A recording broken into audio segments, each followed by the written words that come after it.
In my reckless youth, on summer evenings when a gentle breeze blew, I would often gather with friends to entertain ourselves by telling each other ghost stories.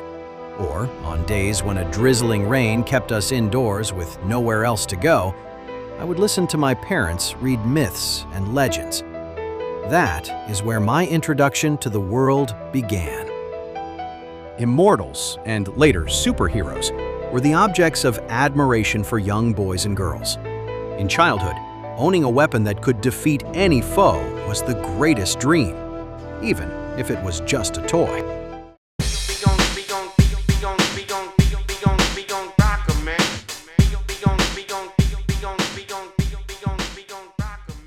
In ancient Greek mythology, the weapon ranked first on the list of divine arms is undoubtedly the Thunderbolt. According to legend, Gaia, also spelled Gaia, the Earth, the mother of all life, gave birth to Uranus. Uranus means sky.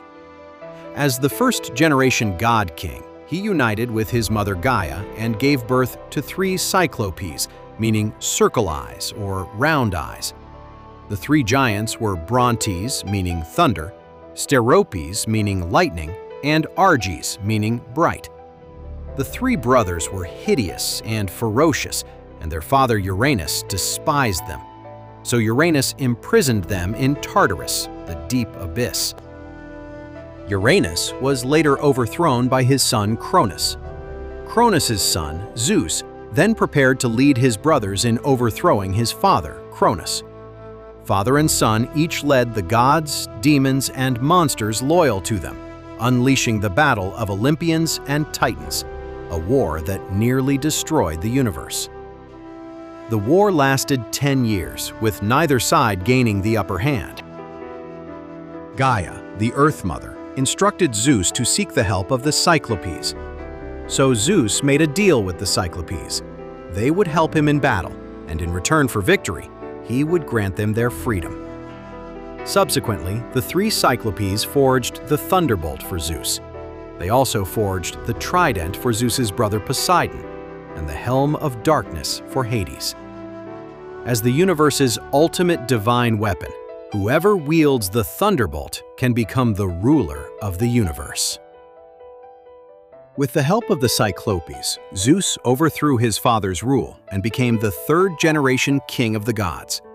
Endowed with eternal life and supreme power, he reached the pinnacle of the divine and mortal realms. Without higher aspirations, the life of a god loses its ultimate purpose. Only the pursuit of beautiful women could stimulate the release of dopamine. Thus, Zeus began his game of pursuing mortal beauties and divine goddesses.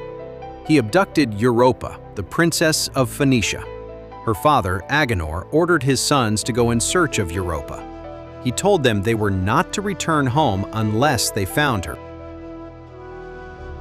On Earth, the brothers searched for their sister, traveling across mountains and rivers in a tireless quest. In the realm of the gods, Zeus continued to treat love as a mere plaything. Once again, he set his sights on winning the affection of Pluto, one of the Oceanids. The name Pluto means wealthy. She was the daughter of the Titan Oceanus and Tethys. In Homer's epics, Pluto is referred to as the deep-bosomed daughters of Oceanus. Zeus and Pluto gave birth to Tantalus, a famous figure in Greek mythology. For a detailed account of this myth, please refer to Ideas and Myths.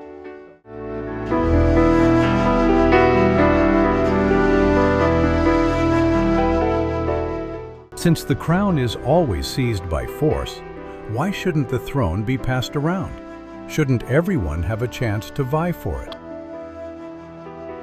Gaia and Tartarus gave birth to the giant Typhon. Typhon means storm or smoker, also known as Typhoeus, Typhaon, or Typhos. Legend has it that he had a serpentine body, 100 heads, and 100 arms like pythons. In another, more human-like version, to avenge Zeus, who gave birth to Athena, Hera, Zeus's queen, gave birth to Typhon through a virgin birth. Zeus hid the Thunderbolt in a cave and went off to meet the Oceanid Pluto. That gave the rebels an opportunity, and Typhon seized the chance to steal the Thunderbolt. Of course, I prefer another, more heroic version of the battle. Typhon directly challenges Zeus to a duel, wraps his serpentine body around Zeus, seizes the Thunderbolt, and severs Zeus's tendons. The ancient Greeks believed that human strength came from the tendons. Without his tendons, Zeus lost his divine power. After obtaining the most powerful weapon in the universe, Typhon raised the Thunderbolt high. Unfortunately, he didn't know how to use it, so the Thunderbolt didn't unleash earth-shattering lightning and thunder. Yet even so, the Olympian gods were so terrified that they all fled to Egypt. After Zeus abducted Europa, her father ordered his sons to search for her. One of his sons, Cadmus, was wandering throughout Greece with no leads. Zeus, seeking to reclaim the Thunderbolt, appealed to Cadmus for help in the name of the king of the gods. Cadmus had no idea that his sister was the very one Zeus had abducted. He began to play beautiful music near the cave where Typhon lived.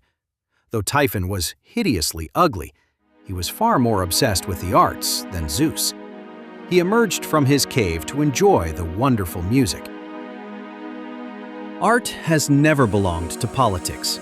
She is the goddess of freedom, the mother of creation.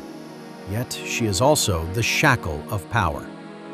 Power can support art or restrict it, for art can consolidate power, but art can also dismantle power.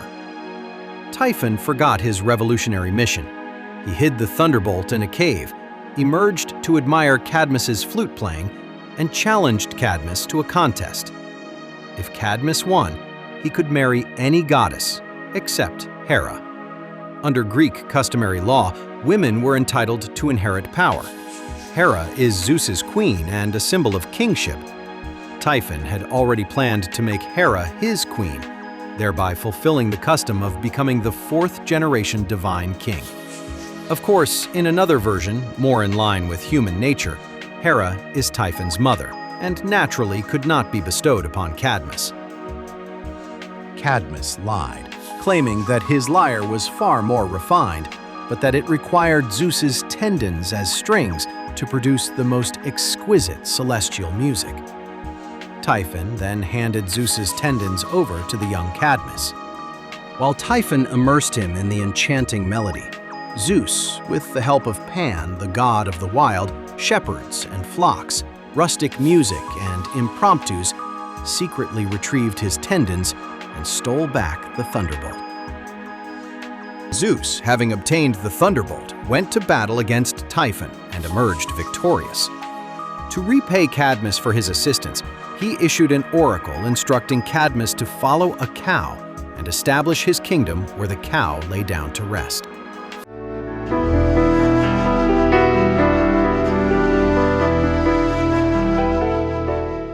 Cadmus and his companions followed the cow to Boeotia and founded Thebes at the spot where the cow lay down. Cadmus intended to offer the cow to Athena, so he sent his companions, Diolion and Seriphus, to nearby Ismenia, instructing them to draw water from the Castalian spring. In ancient Greece, participants in religious ceremonies were required to bathe and don ceremonial attire, wearing wreaths on their heads. The animals offered as sacrifices also had to be clean, and they were adorned, typically by wrapping them in ribbons and gilding their horns. Cadmus's companions did not know that a water dragon was guarding the spring. The water dragon killed all of Cadmus's companions. Cadmus rushed to the scene and slew the water dragon. Athena took half of the dragon's teeth and gave the other half to Cadmus, advising him to sow them in the ground. Cadmus followed Athena's instructions and planted the dragon's teeth in the soil. From the dragon's teeth sprang the fierce Spartoi, a name that literally translates to sown men. Cadmus threw a stone among the Spartoi. In their struggle for the stone, the Spartoi began to kill one another until only 5 survived. These 5 helped Cadmus build the fortress of Cadmea in Thebes and became the founders of the city's most noble families.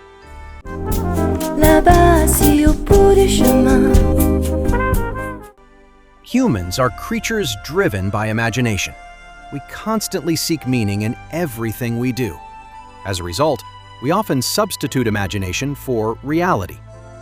Thomas Hobbes believed that states are founded on a social contract.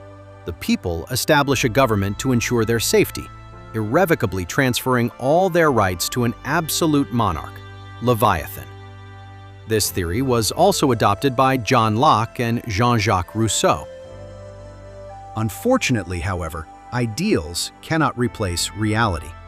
To date, no nation in human history has been established through a contract, nor has any nation been planned from scratch on a blank page.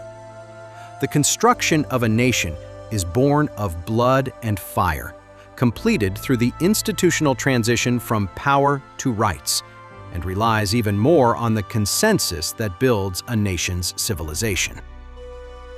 The deep contemplation of great thinkers in their studies pales in comparison to the myths of our ancestors in capturing the essence of the world. Cadmus's slaying of the dragon symbolized his conquest of the local tribes. Instigating the massacre among the Spartans was merely a veiled expression of the stratagems and bloodshed inherent in the process of conquest.